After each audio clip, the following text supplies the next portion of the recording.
পরি আজ একটা গোলাপি রঙের শিফন শাড়ি পরেছে। ঠিক যেন সত্যিকারের পরি মতো লাগছে ওকে। মারুফের সাথে আজ দেখা হবার কথা আছে। মারুফের কথা মনে হতেই পরির মনটা প্রজাপতির মতোই হয়ে ওঠে। বিকেল হয়ে আসে। পরি বাসা থেকে বের হয়ে একটা রিক্সা নেয়।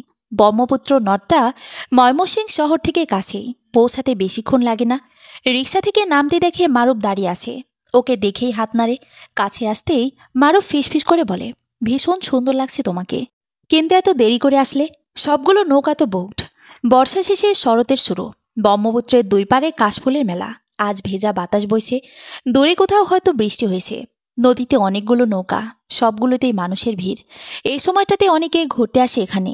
তাই মারুফ কাল যখন ওকে জানালো ব্রহ্মপুত্র নদে একটু ঘুরবে, তখন থেকেই মনে একটা উত্তেজনা টের পাচ্ছিল পরে। কিন্তু বের হতেই দেরি হয়ে গেল। একটা দুটো নৌকা আছে, কিন্তু এরা পণ্য পরিবহন করে। মারুফ পরীকে ইশারা করে দাঁড়াতে। তারপরও দ্রুত পায়ে পাড়ের দিকে যায়। দুই তিনটা নৌকা দাঁড়িয়ে আছে, কেউ যেতে রাজি হয় না। এদের দূরের গন্তব্যে যেতে হবে। মারুফ মন খারাপ করে এসে বলে, না, এরা যাবে না। চলো পার ধরে একটু সামনের দিকে হেঁটে যাই, দেখি কেউ যদি রাজি হয়। মারুফ পরীর হাতটা ধরে। একটা ভীষণ ভালো লাগায় মনটা ছুঁয়ে যায়। হাঁটতে হাঁটতে ওরা একটু সামনে যেতে দেখে সুন্দর একটা সোয়ালা নৌকা। মাঝবয়সী একজন মাঝি আনমনে বসে বিড়ি খাচ্ছে। কি মনে করে মারুফ গলা উঁচিয়ে জিজ্ঞেস করে, ও মাঝি ভাই, আমাদের নিয়ে একটু নদীতে ঘুরতে পারবেন? ভাড়া একটু বেশি দেব। গফুর কাজ শেষ করে বিড়ি খাচ্ছিল। কিছুদিন আগে এখানে এসেছে। ভৈরব থেকে কাপড়ের কিছু চালান নিয়ে আসছিল ময়মনসিংহ। বেশিরভাগ কাপড়ই বিক্রি হয়ে গেছে। অল্প কিছু কাপড়ের বান্ডেল রয়ে গেছে। আজই ভৈরব রওনা দেবার কথা। মারুফের ডাকে ঘুরে তাকায়। তারপর পরীর দিকে চোখ পড়তেই চোখটা স্থির হয়ে যায়। পুরো শরীরে একবার চোখ বোলায়। তারপর বেরিতে একটা টান দিয়ে বলে, জামো, 500 টাকা লাগবো। মারুফ মনে মনে হাঁপ ছেড়ে বাঁচে। যাক, বেড়া কমই চাইছে। ইস, এই নৌকাটা না পেলে তো পরি খুব মন খারাপ করত। মারুফ এবার পরীর হাত ধরে টান দিয়ে চটুল গলায় বলে, চলো, আজ ভেসে যাব অজানায়। পরি নড়ে না।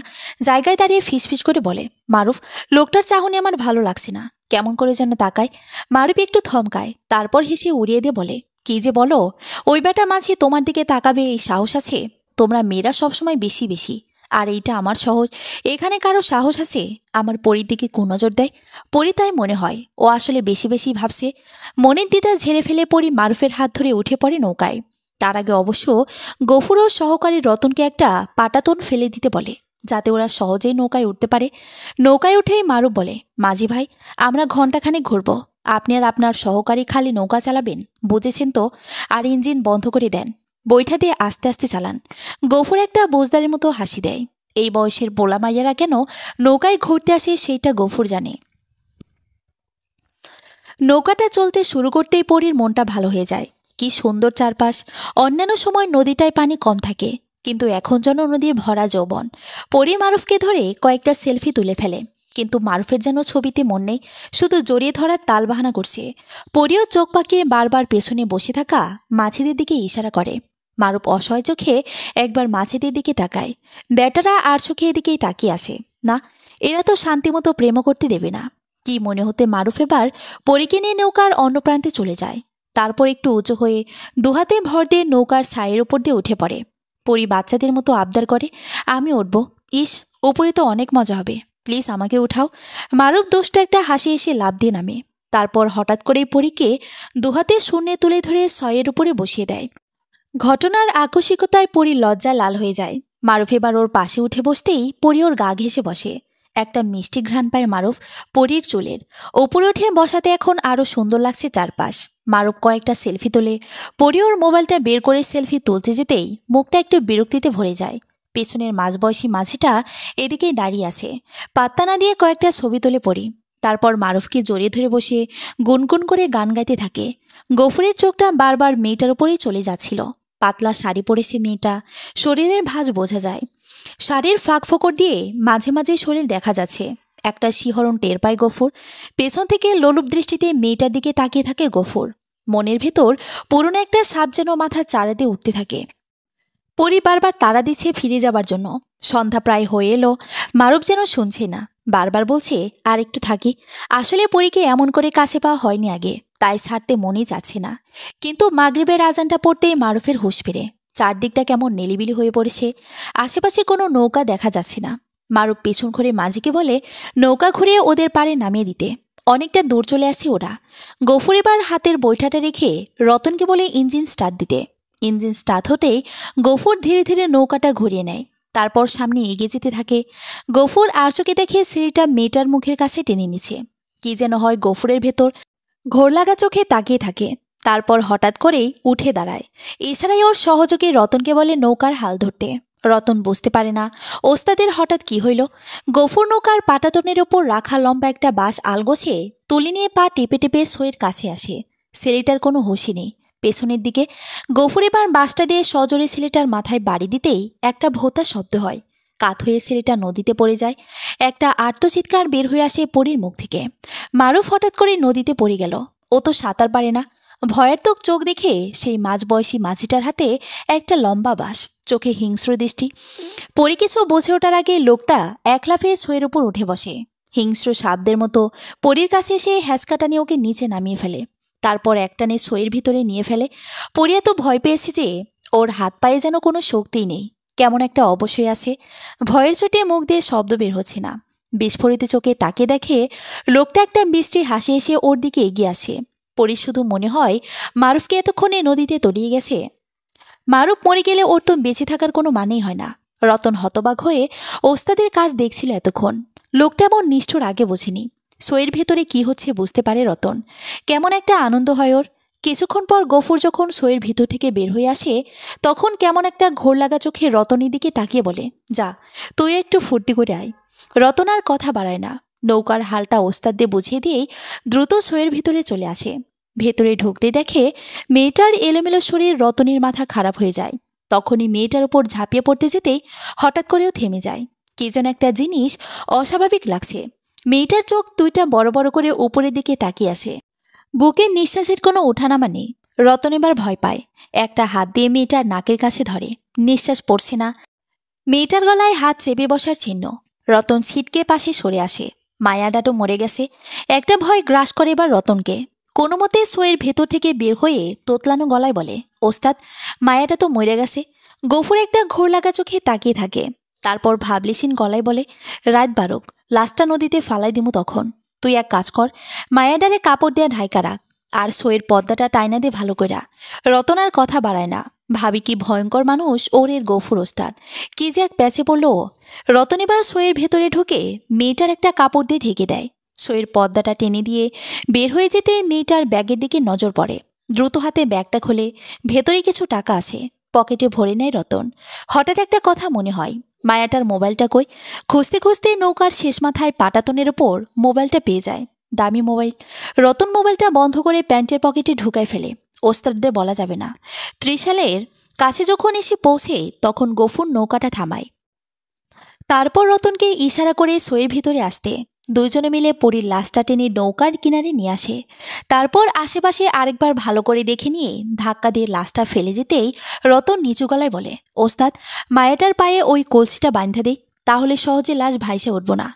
কথাটা মনে ধরে গফুরের। মাথা নেড়ে সম্মতি দিতেই রতন কলসিটা পানি দিয়ে ভরে ফেলে। তারপর পরীর পায়ে বেঁধে আস্তে করে পানিতে ছেড়ে দেয়। পরীর লাশটা দ্রুতই ডুবে যায় নদীর অতল জলে। গফুর মনে মনে ভাবে, যাক, নিশ্চিন্ত এখন। কেউ কোনোদিন জানতেই পারবে না কে কাজ করেছে। নৌকাটা আবার চলা শুরু করে। নিঝুম নদীতে অন্ধকারে শুধু নৌকার সামনে হারিকেনের টিমটিমে আলো দেখা যায়। আর সেই সাথে গফুরের মুখে বেরির আগুনটা ওঠানামা করতে থাকে। শীতলক্ষা নদীর কাছে যে থানাটা রয়েছে, রাহাত সেখানে দায়িত্ব নিয়ে এসেছে খুব বেশি দিন হয়নি। জায়গাটা অপরাধপ্রবণ। প্রায় কোনো না কোনো ঝামেলা লেগেই থাকে। বাইরের লোকের আনাগোনা বেশি বলেই এরা অপরাধ করে পালিয়ে যায়। প্রথম কটা দিন বেশ ছোটাছুটির মাঝেই গেছে। এখন মোটামুটি একটা নিয়ন্ত্রণে নিয়ে এসেছে সবকিছু। সেদিন সন্ধ্যায় রাহাত একটু রিল্যাক্স মুডে বসেছিল। ভাবছিল কি করা যায়।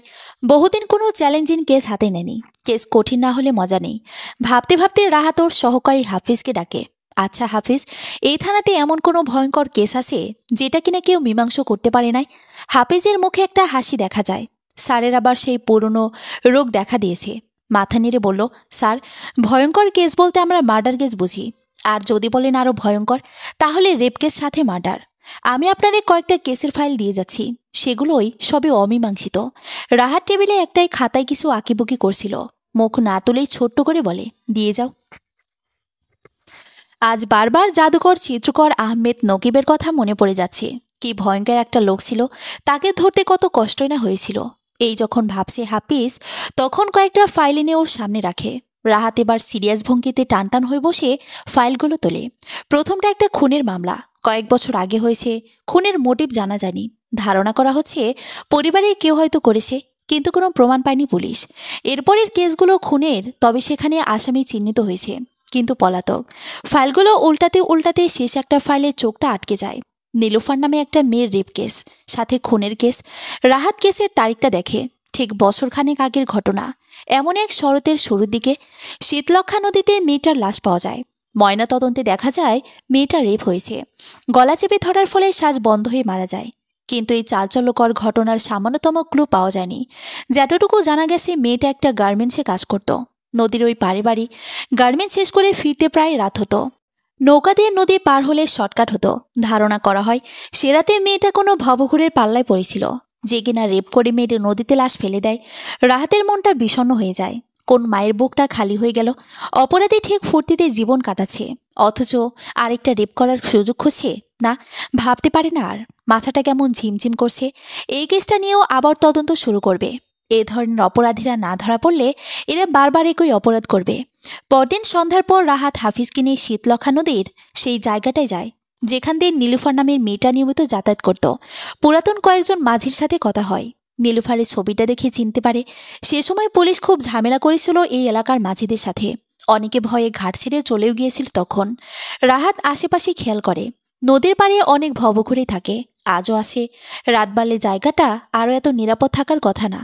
মেয়েটার হয়তো সেদিন দেরি হয়ে গিয়েছিল, ঘাটে নৌকা ছিল না।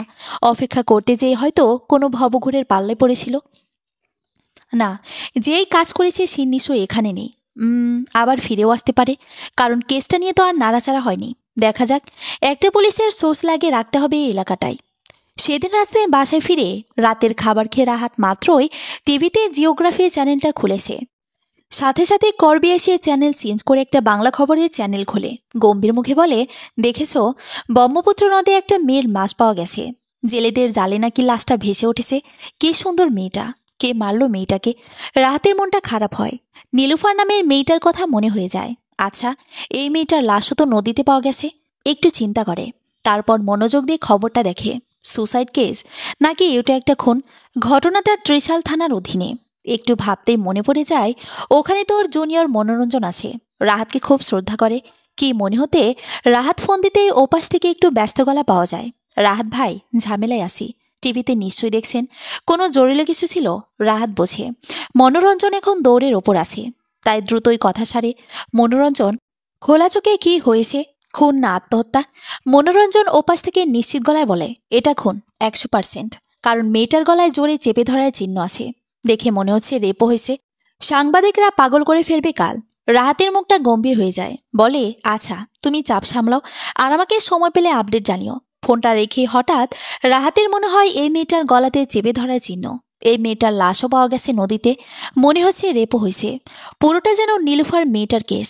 পরদিন রাহাত অফিসে যেয়ে নীলুফারের কেসটার ডিটেলস পড়ে। ভিকটিমের ছবিগুলো দেখে। গলায় কালচে দাগ, চোখ দুটো খোলা। রাহাত একটা রাগ টের পায় মনের ভেতর। একবার যদি পশুটাকে ধরতে পারত। এই কেসটার ফরেন্সিক রিপোর্টে অবশ্য ধর্ষণকারীর ডিএনএ শনাক্ত করা গেছে। হঠাৎ একটা কথা মনে হতেই রাহাত ত্রিশাল থানার ওসি মনোরঞ্জনকে ফোন দিয়ে বলে, মনোরঞ্জন, তুমি কষ্ট করে তোমার এই খুন হওয়া মেয়েটার ছবিগুলো পাঠাতে পারবা? আমার একটা কেসের সাথে মিলে যাচ্ছে প্যাটার্নটা। ওপাশ থেকে বিস্ময়ের সাথে ওসি মনোরঞ্জন বলে, রাহাত ভাই, কি বলেন? তাহলে তো আপনার সাহায্য লাগবে কেসটা সলভ করতে। রাহাত মাথা দোলায়, বলে, আমি বেশি দূর আগাতে পারিনি। আচ্ছা শোনো, মেয়েটার ফরেন্সিক রিপোর্ট পেলে আমাকে দিও। রেপ হলে কিন্তু অপরাধীর স্পাম পাওয়া যাবে। ওপাশ থেকে মনোরঞ্জন একটু তাচ্ছিলের হাসি হেসে বলে, রাহাত ভাই, এই মেয়েটারে নদীতে ফেলেছে, তাও মনে করেন 4-5 দিন আগে। নদীর পানি থেকে আর কিছু আছে প্রমাণ? সব তো ধুয়ে মুছে গেছে। রাহাত হেসে বলে, ছোট ভাই, একটু পড়াশোনা করো। যদি রেপ হয় তাহলে মেয়েটার ইন্টারনাল অর্গানে স্পাম থাকবে। একটা পরীক্ষায় দেখা গেছে নদীর পানিতে ডুবিয়ে রাখলেও 2 সপ্তাহ পরে তার চিহ্ন পাওয়া যায়।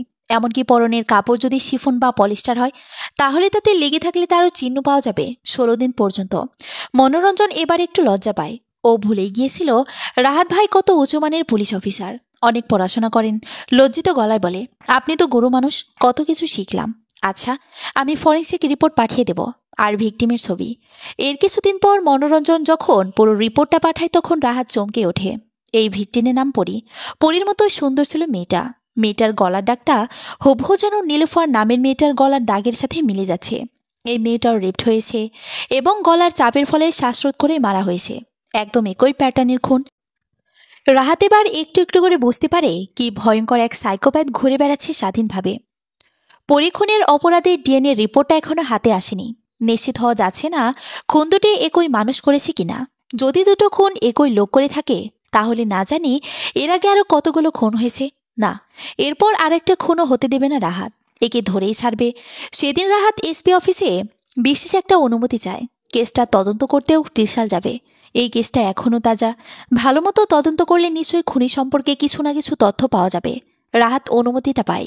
এদিকের কাজ আপাতত হাফিজকে বুঝিয়ে দিয়ে রাহাত ত্রিশালের উদ্দেশ্যে রওনা দেয়। যেতে যেতে ও ভাবতে থাকে, নীলুফার মেয়েটা না হয় কাজের প্রয়োজনে নদীটা পার হতো, তাই তার খুনটা নদীর আশেপাশেই হতে পারে। কিন্তু এই পরি মেয়েটার লাশ ত্রিশালের এমন একটা জায়গা পাওয়া গেছে যেখানে তার আসার কথা না। না, মনোরঞ্জনের সাথে বসতে হবে। ও এতক্ষণে নিশ্চয়ই মেয়েটার পরিচয় খুঁজে পেয়েছে। রাহাত যখন ত্রিশালে এসে পৌঁছে ততক্ষণে সন্ধ্যা হয়ে গেছে। হাইওয়ের পাশে থানাটা। ঢুকতে যেতে একজন কনস্টেবলের পথ আটকাতেই ও মৃদু হেসে আইডি কার্ড দেখাতে ব্যাটা একটা জোর সালাম ঢুকে। রাহাত ভেতরে ঢুকে মনোরঞ্জন চেয়ার ছেড়ে হাসি মুখে উঠে আসে। বলে, রাহাত ভাই, আপনি আসাতে হাঁপ ছেড়ে বাঁচলাম। আমাদের তো ময়মনসিংহ যেতে হবে। এই পরি মেয়েটা ময়মনসিংহ শহরেই থাকতো।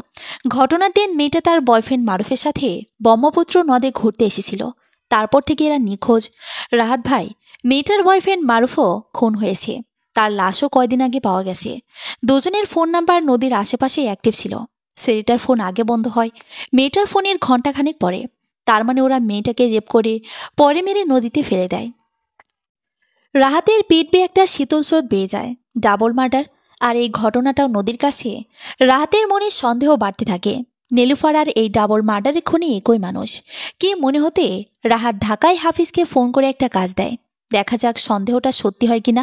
রাহাত গম্ভীর মুখে বলে, মনোরঞ্জন, যেটুকু শুনলাম তাতে মনে হচ্ছে ছেলে মেয়ে দুটো হয়তো কোনো খারাপ মানুষের পাল্লায় পড়েছিল। এরা ছেলেটাকে মেরে মেয়েটাকে রেপ করে, পরে নৌকায় করে লাশটা ত্রিশালে এনে ফেলে। তার মানে যে নৌকাটা এই কাজে ব্যবহার করা হয়েছে তার মাঝেই জড়িত। আবার এমন হতে পারে পুরো কাজটা নৌকার মাঝেই করেছে। কিন্তু এটা অবিশ্বাস্য। একজন মাঝে এমন করার কথা না। আমাদের কালই ময়মনসিংহ যেতে হবে, ব্রহ্মপুত্র নদীর পারে। আর তুমি পরিয়ার মারুফের ফোনের কল লিস্টে চাও। দেখা যাক এদের কোনো বন্ধু এই কাজে জড়িত আছে কিনা। মনোরঞ্জন মিটিমিটি আসে।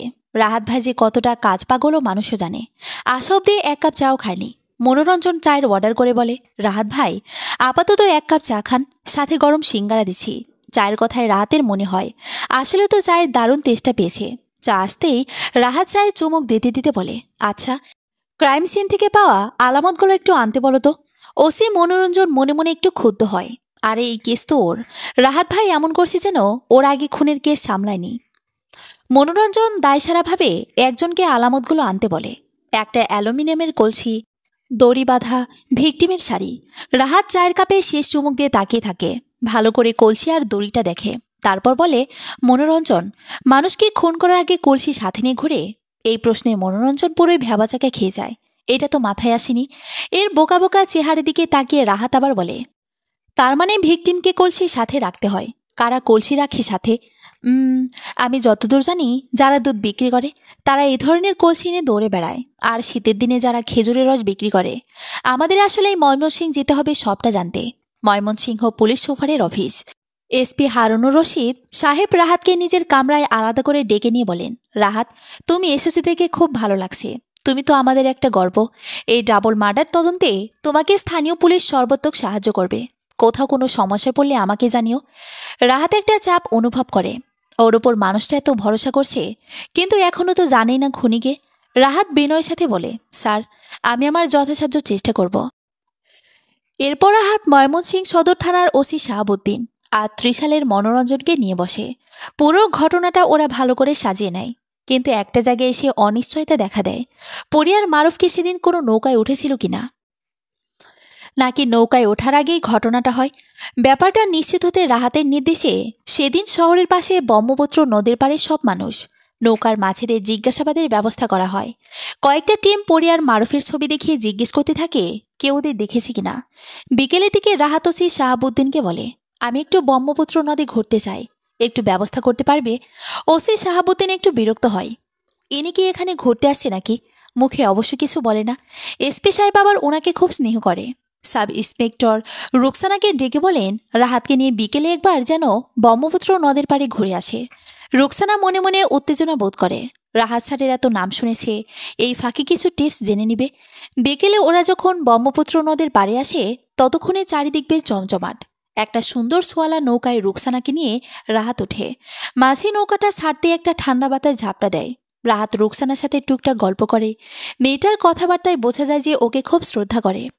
রুকসানা মোবাইল বের করে আশেপাশের ছবি তুলতে থাকে। তারপর সাহস করে বলে, স্যার, আপনার সাথে একটা ছবি তুলব। রাহাত সহাস্যে বলে, অবশ্যই আসো। রুকসানা কাছে এসে সেলফি মোডে কয়েকটা ছবি তোলে। তারপর রাহাতকে ছবিগুলো দেখাতেই হঠাৎ একটা কথা মনে হয়, আচ্ছা, পরি আর মারুফ যদি কোনো নৌকায় উঠে এরাও তো তাহলে ছবি তুলেছে। ভাগ্য ভালো থাকলে নৌকায় অন্য যারা ছিল তাদেরও ছবি থাকতে পারে, এমনকি খুনির ছবিও। ভাবনাটা আসতেই রাহাত একটা ভীষণ উত্তেজনা বোধ করে। গলাটা শুকিয়ে আসে হঠাৎ করে, ভীষণ তেষ্টা পায়। রুকসানাকে পানির কথা বলতে ও হতাশ হয়ে মাথা নাড়ে। তারপর মাঝিদের জিজ্ঞেস করতেই একজন ছয়ের ভেতর থেকে একটা পরিষ্কার গ্লাসে পানি এনে দেয়। রাত খানিকটা ঢকঢক করে খেয়ে ফেলে। একটা তৃপ্তি নিয়ে বলে, পানিটা খেয়ে আরাম পেলাম। মাঝিটা গর্বের সাথে বলে, আমগর টিউবওয়েলের পানি, সকালে ভৈরা আনছি কলসিতে, বুঝছুন। কলসি শব্দটা ভীষণ করে কানে লাগে রাহাতের। ভ্রুকুচকে বলে, দেখি কেমন কলসি। লোকটা ছয়ের ভেতর থেকে কলসিটা বের করে আনতেই রাহাত চমকে তাকায়। ঠিক সেই অ্যালুমিনিয়ামের কলসিটা যেটা পরীর পায়ে বাঁধা ছিল। রাহাতের মুখটা গম্ভীর হয়ে যায়। বলে, আচ্ছা, সব নৌকাতেই তো এই পানির কলসি রাখতে হয়, তাই না? মাঝিটা মাথা নেড়ে বলে, কলসি না রাখলে আমরা দূরের পথ গেলে পানি পাইতাম কই? রাহাত ঠোঁটটা জোরে কামড়ে ভাবে, ইস, এই সহজ ভাবনাটাই আগে আসেনি মাথায়। এখনও মোটামুটি নিশ্চিত পরি আর মারুফ নৌকাতে উঠেছিল, আর সেখানেই খুন হয়। নৌকার মাঝে প্রত্যক্ষ পরোক্ষভাবে জড়িত। রাহাত এবার কিছুটা স্বস্তি বোধ করে। যাক, একটা লিড পাওয়া গেল তদন্তে। এই যখন ভাবছে ঠিক তখনই মনোরঞ্জনের একটা ফোন আসে। উত্তেজিত গলা পাওয়া যায়, রাহাত ভাই, কেস তো ক্লোজ করে ফেললাম, আসামি ধরা পড়ছে। রাহাত একটু থমকায়, তারপর শান্ত গলায় বলে, বুঝি নাই, খুলে বলো। মনোরঞ্জন এবার উৎসাহের সাথে গর্বিত গলায় বলে, ভিকটিম পরি মেয়েটার মোবাইল ট্র্যাক করতে পারছি। তার মোবাইলের গফরগাঁও এর একজনের কাছে পাওয়া গেছে। তারে ধৈরা হয়েছে, কালকেই ময়মনসিংহ নিয়ে আসা হচ্ছে। আপনারা এবার কিছুই করতে হইল না। রাহাত চিন্তিত গলায় বলে, শোনো মনোরঞ্জন, যার কাছে মোবাইল পাওয়া গেছে সে খুনি না আমি নিশ্চিত। তুমি দয়া করে পরীর মোবাইল পাওয়া যায় সম্পর্কে সাংবাদিকদের কিছু বলো না, তা না হলে আসল খুনি সতর্ক হয়ে যাবে। মনোরঞ্জন পাত্তা না দেবার ভঙ্গিতে বলে, আমি অবশ্যই ইতিমধ্যে বলে ফেলছি খুনি ধরা পড়েছে। রাহাত আফসোস করে বলে, আচ্ছা, এরপর থেকে আর কিছু বলল না, আমি আসতেছি। রাহাতের মাথায় শুধু একটাই চিন্তা, পরীর মোবাইলের ছবিগুলো কি আছে নাকি ডিলিট করে ফেলেছে। পরদিন বিকেলে রাহাত যখন ময়মনসিংহ থানায় যায় তখন দেখে ওসি শাহাবুদ্দিন আর মনোরঞ্জন মিলে 1 বছর 20-21 ছেলেকে জিজ্ঞাসাবাদ করছে। চোখে মুখ ফোলা, তার মানে এরা একে মেরেছে। রাহাত বিরক্ত হয়, গম্ভীর মুখে বলে, শাহাবুদ্দিন, এরে মেরে কোনো লাভ নেই, খুন করে নাই। এর দোষ হইল এ চোরা মোবাইল কিনেছে। আচ্ছা, মোবাইলটা কই দেখি। মোবাইলটা হাতে নিয়ে রাহাত দ্রুত ইমেজ ফোল্ডারে চলে যায়। বুকটা ধকপো করছে, তন্ন তন্ন করে খোঁজে, না, পরের একটা ছবিও নেই। ইস, মনে হয় ডিলিট করে ফেলেছে। রাহাত ছেলেটার দিকে ঝুঁকে বলে, এই মোবাইলটা তুমি কার কাছ থেকে কিনেছ? ছেলেটা কান্না গলায় বলে, স্যার, আমাগো গফরগাঁও বাজারে আলী ভাইয়ের দোকান থেকে কিনছি। তার কাছে মাঝে মাঝে কম দামি মোবাইল পাওয়া যায়। রাহাত এবার ওদের দিকে তাকিয়ে বলে, তোমরা বরং ওই দোকানদারকে জিজ্ঞাসাবাদ করো কে আসছিল মোবাইল বিক্রি করতে, আর দোকানের কোনো সিসিটিভি ছিল কিনা। যদিও থাকার সম্ভাবনা খুবই কম, তারপরও ওই দোকানদার আমাদের একমাত্র সাক্ষী যে খুনিকে দেখেছে। ওসি শাহাবুদ্দিন বেজার চোখে তাকিয়ে থাকে। ভাবছিল কেস ক্লোজ। এই ব্যাটারি পিটান দিয়া স্বীকারোক্তি নিত এই খুন করেছে, কিন্তু এই রাহাত লোকটা তো তা তো হতে দেবে না। পরদিন যখন দোকানদার আলীকে ধরে আনা হয়, বেচারা তখন ভয়ে আধামরা। সব স্বীকার করে বলে, কয়েকদিন আগে একটা 16-17 বছরের ছেলে আসছিল মোবাইল বেচতে। দামি মোবাইল ছিল, তাই লোভে পয়রা কম দামে কিনছিল। রাহাত আশা নিয়ে জিজ্ঞেস করে, তোমার দোকানে সিসিটিভি আছে? লোকটা নাসূচক মাথা নাড়ে, বলে ওয়াইফাই আছে, সিসিটিভি নাই। রাহাত বিরক্ত হয়, কই সিসিটিভি আর কই ওয়াইফাই? রাহাত এবার জিজ্ঞেস করে, আচ্ছা মোবাইলটা পাওয়ার পর কি তুমি ছবি ডিলিট করে দিছিলা? একবারও ভেতরে দেখো নাই কি আছে? দোকানদার ভয়ে ভয়ে বলে, স্যার চোরা মোবাইল পেলে সবার আগে এইগুলান ডিলিট করি। তয় কিছু ছবি দেখছি, একটা সুন্দর মায়ের অনেকগুলো ছবি ছিল। রাহাতের টেনশনটা বাড়ে, বলে আর কিছু? কোনো নৌকা একটা ছেলের সাথে মেয়েটা ছিল, এমন ছবি। আলী এবার সাথে সাথে বলে, স্যার এই ছবিটা তো প্রথমেই ছিল, একটা পোলার সাথে নৌকায় অনেকগুলো ছবি। আমি স্যার সব ডিলিট করে ওর কাছে বেচে দিছি। রাহাতের নিজে চুল ছিঁড়তে ইচ্ছে করছে। ইস, ছবিগুলো পেয়েও পেল না। খুনির দেখা হয়তো পাওয়া যেত, অথবা নিদিন পক্ষে নৌকাটা চিহ্নিত করা যেত। রাহাত ওসি শাহাবুদ্দিনকে বলে, আলীর বর্ণনা অনুযায়ী একজন আর্টিস্টকে দিতে যতটুকু পারা যায় ওই মোবাইল বিক্রি করতে আসা 16-17 বছরের ছেলেটার ছবি আঁকতে। সেদিন রাতে রাহাত সরকারি বাংলোতে বারান্দায় বসে বসে ভাবছিল কি করা যায়। হঠাৎ একটা জিনিস মনে হইতে চোখ উজ্জ্বল হয়ে ওঠে, পরীর মোবাইলের ছবি পাওয়া যাবে, আর সেটা কোথায় এখনও জানে। ময়মনসিংহ থানার ওসি শাহাবুদ্দিন আর ত্রিশাল থানার ওসি মনোরঞ্জন বোকার মতো তাকিয়ে আছে রাহাতের দিকে। গলা খাকারি দিয়ে শাহাবুদ্দিন জিজ্ঞেস করে, রাহাত ভাই নিশ্চয়ই দেখলেন ভিকটিমের মোবাইলে কোনো ছবি নাই, সব ডিলিট। তাইলে এখন ছবি কই পাবেন? আপনি বুঝতেছেন ছবি আছে, বুঝলাম না ব্যাপারটা। মনোরঞ্জনও মাথা নেড়ে সহমত প্রকাশ করে।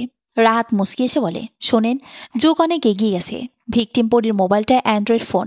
এই ধরনের ফোনে বেশিরভাগ মানুষ তথ্যগুলো বেকআপ রাখে গুগল ড্রাইভে। ফোন হারিয়ে গেলেও তাই গুরুত্বপূর্ণ তথ্য ছবি হারায় না।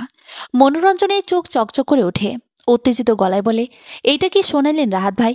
তাইলে এখনও পরীর গুগল ড্রাইভে খোঁজা দেখি ছবিগুলা, দেরি করে লাভ কি? রাহাত চিন্তিত গলায় বলে, এখানে দুটা জিনিস আমাদের জানতে হবে এখন।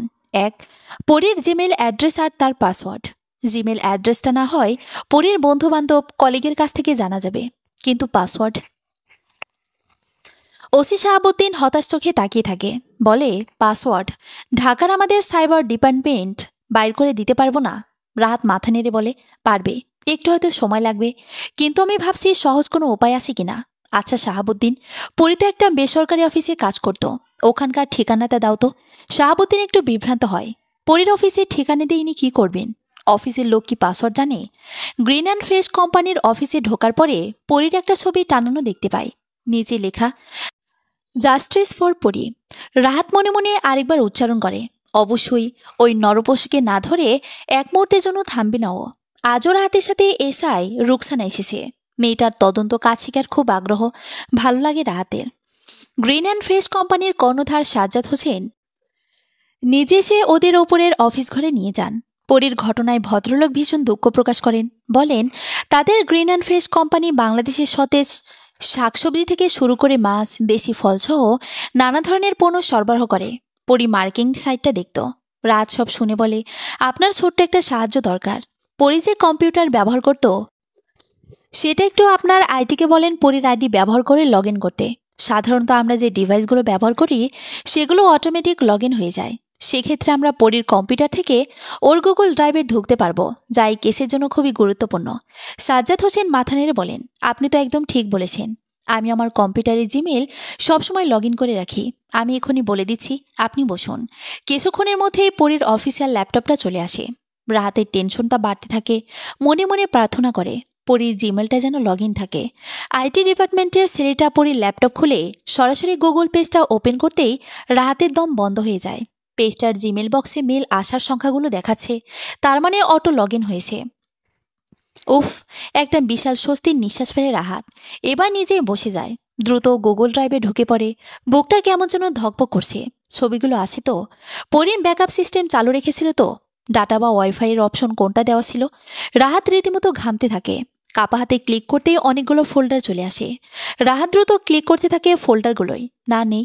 মনটা ভীষণ খারাপ হয়ে যায়। তীরে সে তরি ডুববে কি মনে হতে রাহাত বিন লেখা ফোল্ডায় ঢুকে।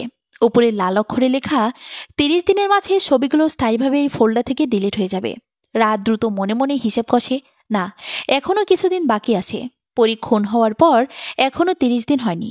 রাহাত এবার প্রথম ছবিটা খুলতেই পুরো স্ক্রিন জুড়ে পরী আর মারুফের হাস্যজ্জ্বল ছবিটা দেখতে পায়। বুকটা যেন কেমন করে ওঠে। আহারে, তখনও তো ওরা জানতো না একটু পরে কি ভয়ানক ঘটনা ঘটতে যাচ্ছে ওদের সাথে। রাহাত আর দেরি করে না, সবগুলো ছবি ডাউনলোড করে ফেলে। তারপর পরী মেল থেকে নিজের মেল অ্যাড্রেসে মেল করে ছবিগুলো। একটা পেন ড্রাইভের ছবিগুলো নিয়ে নেয়, সাথে পড়ি ল্যাপটপটাও। অফিসে যেয়ে ভালো মতো ছবিগুলো দেখতে হবে। আসার সময় রাহাত অনেক ধন্যবাদ জানায় সাজ্জাদ সাহেবকে, আর ছবির এই ব্যাপারটা ঘূর্ণাক্ষরে যেন কেউ জানতে না পারে সেটা বলে আসেন। আসার পথে রুকসানা শুধু বলে, স্যার আপনি জিনিয়াস, কেস তো প্রায় সমাধান করে ফেলেন। রাহাত মৃদু হাসে, তারপর বলে, এখনো অনেক পথ বাকি। খেয়াল করে দেখো, যদি সত্যি নৌকার মাঝি খুনটা করে থাকে তাহলে বুঝে নিতে হবে সে কিন্তু সহজ লোক না। একটা ভয়ঙ্কর নরপশু এখনো মুক্তভাবে ঘুরে বেড়াচ্ছে। রুকসানার বুকটা ভয়ে হিম হয়ে আসে। একটা অজানা আশঙ্কায় ওর কেমন অস্থির লাগে। সেদিন বিকেলে রাহাত বাকি দুজন ওসিকে নিয়ে বসে। তারপর পরে ল্যাপটপটা খুলে রুদ্ধশ্বাসের ছবিগুলো দেখতে থাকে। বিশেষ করে শেষ দিকের ছবিগুলো, যেখানে পরিয়ার মানব ছইয়ের উপর বসেছিল। এই ছবিগুলো থেকে পিছনে বসা মাঝি দুজনকে দেখা যাচ্ছে। তার মানে নৌকায় দুজন মাঝি ছিল। রাহাত জুম করে মাঝবয়সী মাঝিটাকে দেখে। চোখ দুটোতে কেমন একটা নিষ্ঠুরতা। এই চোখ রাহাত চেনে, অনেক খুনের চোখ দেখেছে, এমন ভাবলেছিন। আর পাশে বসে থাকা কমবয়সী ছেলেটা তাহলে পরীর মোবাইলটা গফরগাঁও বাজারে বিক্রি করেছিল। ওসি শাহাবুদ্দিন গলা খাকারিতে বলে, রাহাত ভাই, আপনি অবিশ্বাস্য কাজ করেছেন। এসপি স্যার ফোন দিয়েছিলেন, কেসের অগ্রগতি নিয়ে জানতে চেয়েছেন। রাহাত মাথা নাড়ে, তারপর বলে, স্যারকে বলো কাল সকালে আমরা একটা প্রেজেন্টেশন দেব কেসের ব্যাপারে, বিশেষ করে কেসটা এখন কি করে এগাবো। পরদিন সকালে রাহাত সুন্দর করে কেসটা প্রেজেন্ট করে। সাবলীল ভঙ্গিতে বলে, স্যার আমরা গতকালই পরীর ল্যাপটপ থেকে ওর মোবাইলের ছবিগুলো উদ্ধার করেছি। ছবিগুলো বিশ্লেষণ করে আমরা দেখি পরি আর মারুফ মাঝিদের দিকে পেছন ফিরে বসেছিল। মারুফের লাশের ময়নাতদন্তের রিপোর্টে দেখা যায় ওর মাথার পেছনে আঘাত করা হয়েছিল। তার মানে মাঝিদের কেউ একজন এই কাজটা করে। মনে হয় নৌকায় থাকা লম্বা কোনো বাঁশ দিয়ে আঘাত করা হয়েছে। এরপর পরীকে এরা রেপ করে আর গলা চেপে মেরে ফেলে। লাশটা নদীতে ফেলার সময় নৌকায় থাকা পানির কলসিটা পায়ে বেঁধে দেয়, যেটা পরে লাশের সাথে উদ্ধার হয়েছিল। এই দুজন ঘৃণ্য নরপশুকে আমরা দ্রুতই ধরে ফেলব স্যার। এসপি হারুনুর রশিদ প্রশংসার মুখে তাকিয়ে বলেন, সাবাস রাহাত, খুনি যেহেতু চিহ্নিত হয়েছে, এখন সারাশি অভিযান করে ধরে ফেলো। রাহাত বিনয়ের সাথে বলে, স্যার আমরা যদি হইচই করি তাহলে এই খুনিরা পালিয়ে আত্মগোপন করতে পারে। তাই একটা উপায় খুঁজে পেয়েছি ওদের ধরার। সবাই আগ্রহ নিয়ে রাহাতের দিকে তাকাতেই ও আবার শুরু করে, স্যার আমরা যতটুকু বুঝেছি এরা ময়মনসিংহে এসেছিল কোনো পণ্য সরবরাহ করতে। এই ছবিটা দেখেন, কিছু কাপড়ের ভান্ডিল পড়ে রয়েছে নৌকার পাটাতনে। আমার মনে হয় এরা ময়মনসিংহ এসেছিল কাপড় ডেলিভারি দিতে। আমার যদি ভুল না হয় এই ধরনের কাপড় কম দামে নরসিংদীতে কিনতে পাওয়া যায়। আর এই মাঝিদের গতিপথও কিন্তু ওদিকেই। মেয়েটার লাশ পাওয়া যায় ত্রিশালে, তারপর ফোনটা পাওয়া যায় গফরগাঁয়ে। আমরা যদি ব্রহ্মপুত্র নদীর ম্যাপটাই দেখি তাহলে বোঝা যাচ্ছে এরা কোন দিকে যাচ্ছে। হয় নরসিংদী, না হয় ভৈরব বাজার থেকে এরা কাপড় সংগ্রহ করে। আমরা খুব গোপনে ময়মনসিংহে এমন কাপড় যেসব দোকানে বিক্রি হয় তাদের জিজ্ঞাসাবাদ করব।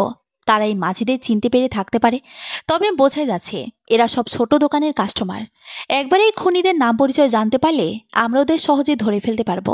আর এর পাশাপাশি নৌপুলিশের কাছে মাঝিদের ছবিগুলো দিয়ে দেই, ওরা সতর্ক চোখ রাখুক। এসপি হারুনুর রশিদ সম্মতিসূচক মাথা নাড়েন, বলেন, রাহাত তোমার প্ল্যান একদম ঠিকঠাক। আশা করি এরা দ্রুতই ধরা পড়বে।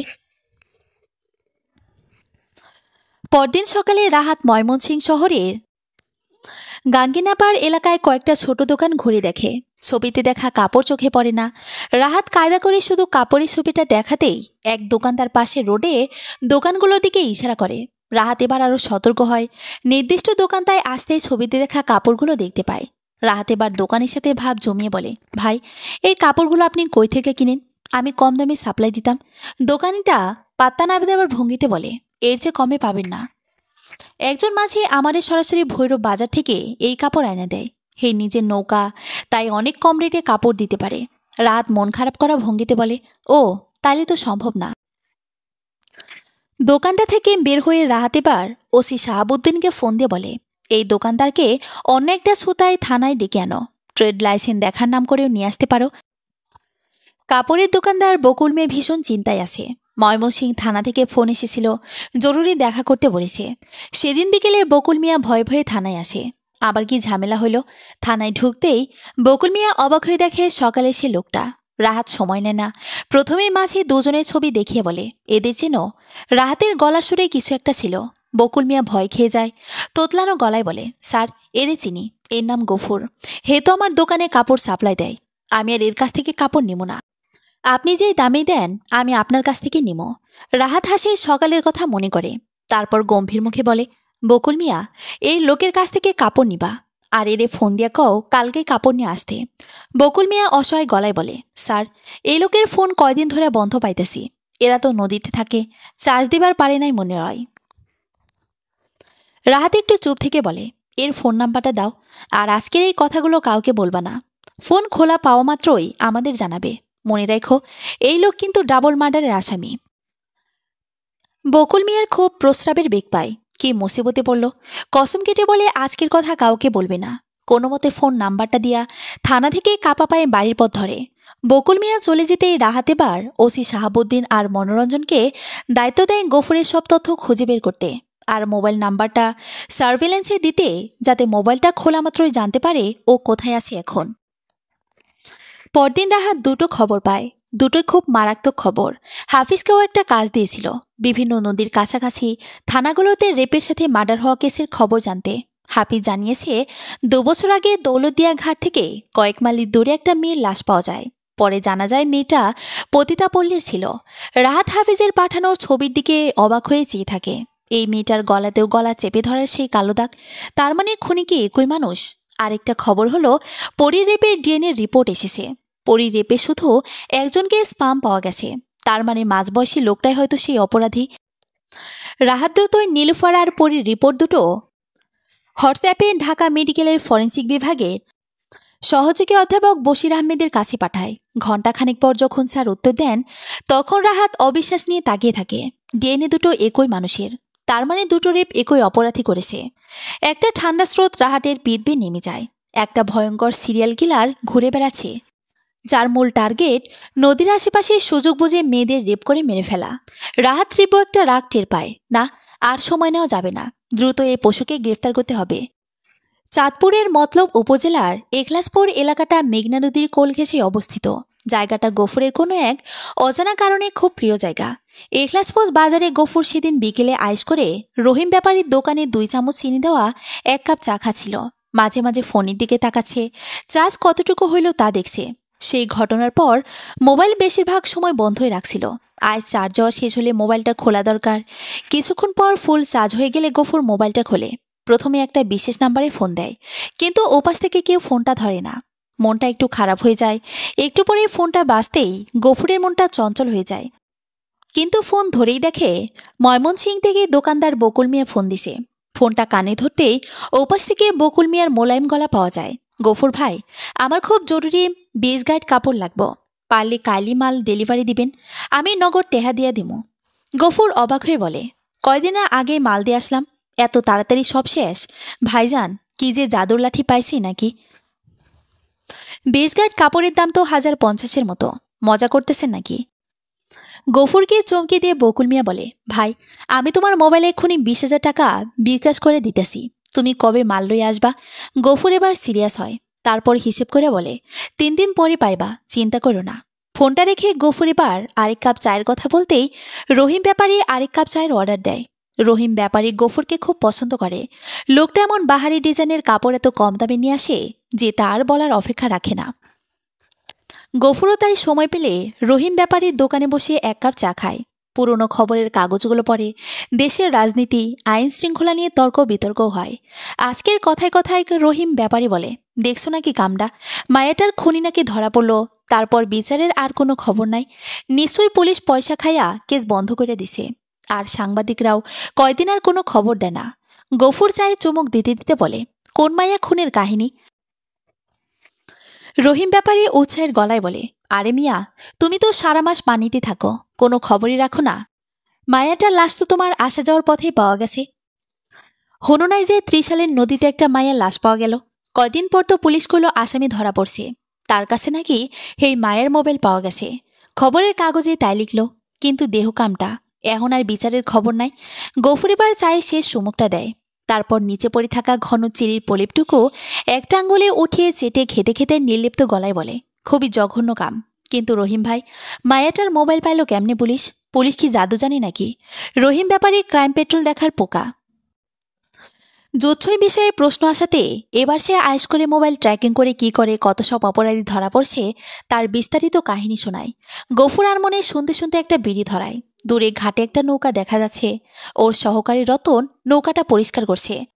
পোলাটা মিষ্টি পছন্দ করে, ওর জন্য আজ পুরো 1 কেজি মিষ্টি কিনব। বিড়িটা শেষ করে গফুর বলে, রহিম ভাই আজ উঠি, একটু তাড়া আছে। ব্যাপারীর দোকান থেকে বের হয়ে মোবাইলটা বন্ধ করে নীল ফতুয়ার পকেটে ঢোকায়। আপাতত এটা বন্ধই থাকুক। তারপর 1 কেজি রসগোল্লা কিনে নৌকার দিকে গম্ভীর মুখে রওনা দেয়। রতন অবাক হয়ে চেয়ে আছে। ওস্তাদ আজ হাতে কইরা মিষ্টি নিয়ে আসছে। কোনোদিন তো এমন 1 প্যাকেট মিষ্টি কিনতে দেখি নাইও।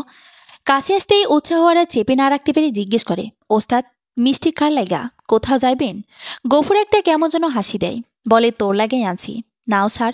তারপর আস্তে ধীরে মিষ্টি খা, পুরো প্যাকেজই তোর। রতনের কেন জানি খুব খুশি লাগার পরিবর্তে একটা অজানা ভয় লাগছে। 1 প্যাকেট মিষ্টি শুধু ওর জন্য আনবো, যদিও সবাই জানে মিষ্টি ওর খুব পছন্দ। নৌকাটা ছাড়তেই গফুর মিষ্টি প্যাকেটটা খুলে নিজে 2টা মুখে দেয়। তারপর রতনের দিকে প্যাকেটটা ঠেলে দিয়ে বলে, নে খাওয়া শুরু কর। গফুরের মিষ্টি খাওয়া দেখে রতনের মনের অজানা দুশ্চিন্তা কমে না, মনে হয় কিছু হয় নাই, হাউস হয়েছে, তাই এমন 1 প্যাকেট মিষ্টি কিনছে। রতন এবার রসে ভরা মিষ্টিটা মুখে দেয়, দারুণ স্বাদ। খেতে খেতে বলে, ওস্তাদ মিষ্টিটা জব্বর। গফুর কথাটাই সায় দেয়। তারপর বলে, জব্বর না হয় উপায় আছে? এরা নিশ্চয়ই খাঁটি দুধ দিয়ে বানায়। খাঁটি জিনিসের স্বাদই এমন, দুধে ভেজাল থাকলে বোঝা যায়। মনে কর মানুষের মধ্যে ভেজাল থাকলেও কিন্তু বোঝন যায়। শেষ কথাটায় রতনের গলায় মিষ্টিটা একটু আটকে যায়। কাস্তে কাস্তে খাওয়া শেষ করে কোনো মতে বলে, হ ওস্তাদ, এরপর আর কথা তেমন বাড়ে না। এখলাসপুর বাজার থেকে ওরা অনেক দূরে চলে আসে। সন্ধ্যা গড়িয়ে রাতের শুরু। আকাশে একটা 2টো করে তারা ফুটেছে। গফুর এবার বলে, রতন তুই আন একটু ঘুমালো। রাইতে আমি আর জাগতাম না, তুই রাইতে নৌকা চালাবি। সাধারণত পালা করেই ওরা দুজন ঘুমায়। রতন বিনা বাক্য ব্যয়ে শোয়ের ভেতরে চলে যায়। তারপর আরাম করে শুয়ে পড়ে। শুয়ে পড়ার সাথে সাথেই ঘুম চলে আসে। সারাদিন নৌকা বেয়ে ক্লান্ত। একটা স্বপ্ন দেখে, সেই পরিণামের মায়াটা লাল একটা শাড়ি পরে নাচতেছে। আর একটু পরপরই ওর গলায় শাড়ির আঁচল দিয়ে টেনে সামনে নিয়ে যাচ্ছে। রতন ঘুমের মধ্যেই হঠাৎ গলায় একটা কিছু চেপে বসা টের পায়। কেমন দমবন্ধ হয়ে আসছে। বিস্ফোরিত চোখে তাকে দেখে ওর ওস্তাদ গফুর একটা দড়ির ফাঁস ওর গলায় পেঁচিয়ে টেনে ধরেছে। রতন 2 হাতে গলার রশিটা টেনে আলগা করার চেষ্টা করতেই গফু হিংস্র গলায় বলে, কোনো লাভ নাই, আমি ভেজাল মানুষ বাঁচা রাহি না। এই মায়েটার সবকিছু আমি তোরে নদীতে ফালাই দিতে কইছিলাম, তুই বেইমানি করছস। মায়েটার মোবাইলটা গফরগাঁও বাজারে বেচে দিছস। আর পুলিশ ঠিক সেইটা খুঁজে পাইছে। এখন খালি তোরে আর আমারে খুঁজে পাওয়া বাকি। রতন চোখ বড় বড় করে কি যেন বলতে চায়। গফুর দড়িটাই একটু ঢিল দিতেই রতন কাস্তে কাস্তে বলে, ওস্তাদ আমারে মাফ করে দেন, আমি লোভে পড়ে কামটা করছি। পুলিশ ওই মায়ের মোবাইল পাইলেই কি আমাকে ওর ধরতে পারবো? গফুর হিংস্রভাবে দাঁত মুখ খেঁচিয়ে বলে, ময়মনসিংহের দোকানদার বকুল মিয়া আমারে কতদিন ভাইজান বলে ডাকে নাই, নাম ধরে ডাকতো, কিন্তু আজকে আমারে বারবার গফুর ভাই করে কথা কইতেছে। আবার এত তাড়াতাড়ি এগুলান মালের অর্ডার দিল, তোর কি মনে হয় ওই বকুলে পুলিশের কথা মতোই আমারে ফোন দিছে? পুলিশ আমাকেও ধইল বলা, এতক্ষণে হয়তো পুলিশ আমাগোর কাছেই চলে আসে। সব তোর বেইমানে আর লোভের জন্য হয়েছে। এবার মর্তই। নিষ্ঠুর একটা হাসি ফুটে ওঠে গফুরের মুখে। রতনের গলায় দড়ির ফাঁস শক্ত হয়ে বসতে থাকে। রতন মুখে ওর প্রিয় মিষ্টি রসগোল্লার স্বাদটা টের পায়। ব্যাপারটা অদ্ভুত লাগে রতনের। মরে যাওয়ার কষ্টটাও বুঝতে পারছে না। গফুর আর দেরি করে না। রতনের নিহত দেহটা টেনে নৌকার কিনারে এসে আলগোছে নদীতে ফেলে দেয়। পোলাটা কামে ভালো ছিল, কিন্তু লোভী খাইল। রাতমতে 8টা এখন। এখলাসপুর থেকে অনেকদিন চলে এসেছে এখন। সামনেই কালীর বাজার। গফুর নৌকাটা ধীরে ধীরে বাজারের ঘাটে ভেড়ায়। এদিকে সেদিন বিকেলে গফুরের ফোনটা অ্যাক্টিভ হতেই পুলিশের সার্ভিল্যান্স টিম সজাগ হয়ে ওঠে। রাত দ্রুত ময়মনসিংহের বকুল মিয়াকে আগে থেকেই শেখানো কথাগুলো বলে ফোন করতে বলে। পুলিশ এর মাঝে গফুরের অবস্থানটা ট্র্যাক করে বলে, স্যার আসামি এখন এখলাসপুর বাজারে আছে, কিন্তু ফোনটা এখন আবার বন্ধ। রাহাত নিশ্চিন্ত গলায় বলে, অসুবিধে নেই, আসামি কথা দিয়েছে সেই ময়মনসিং আসতেছে, তবে আমরা সেই ঝুঁকি নেব না। এখলাসপুর বাজারে এখনই লোক পাঠাচ্ছি। আর আপনার নিয়মিত গফুরের মোবাইল খোলা মাত্রই তার অবস্থান আমাদের জানাবেন। ময়মনসিং পুলিশ সুপারের অফিসের একটা কক্ষে জরুরি মনিটরিং সেল খোলা হয়েছে। রাহাত, শাহাবুদ্দিন আর মনোরঞ্জন পুরো অভিযানটা রাত দিন এই কক্ষে বসে পরিচালনা করছেন। গত কয়েকদিন ওরা ঠায় বসেছিল গফুরের মোবাইল খোলার অপেক্ষায়। যাক, আসামির লোকেশন পাওয়া গেছে, পারলে আজ রাতে ধরে ফেলবে। এরপর অনেকক্ষণ আর কোনো খবর নেই। ওদিকে এখলাসপুর বাজার থেকে ব্যবসায়ী রহিম ব্যাপারীকে জিজ্ঞাসাবাদের জন্য গ্রেফতার করা হয়েছে। জানা যায় আসামি ঘণ্টাখানেক আগে তার দোকান থেকে চলে যায়। আরও জানা যায় গফুর নরসিংদী যাবে আজ, তারপর সেখান থেকে ময়মনসিংহ। এই খবর অবশ্য রাহাত জানে, কিন্তু নৌকাটার লোকেশনটা জানা দরকার। রাহাত মনে মনে একটা অস্থিরতা অনুভব করে।